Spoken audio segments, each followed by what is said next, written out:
pessoal do meu canal, hoje eu estou aqui fantasiada de homem na fogueira do arraiá aqui da minha cidade que eles estão fazendo.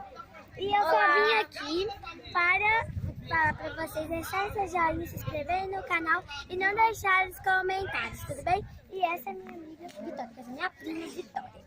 Então eu queria compartilhar com vocês um pouquinho dessa arraiá.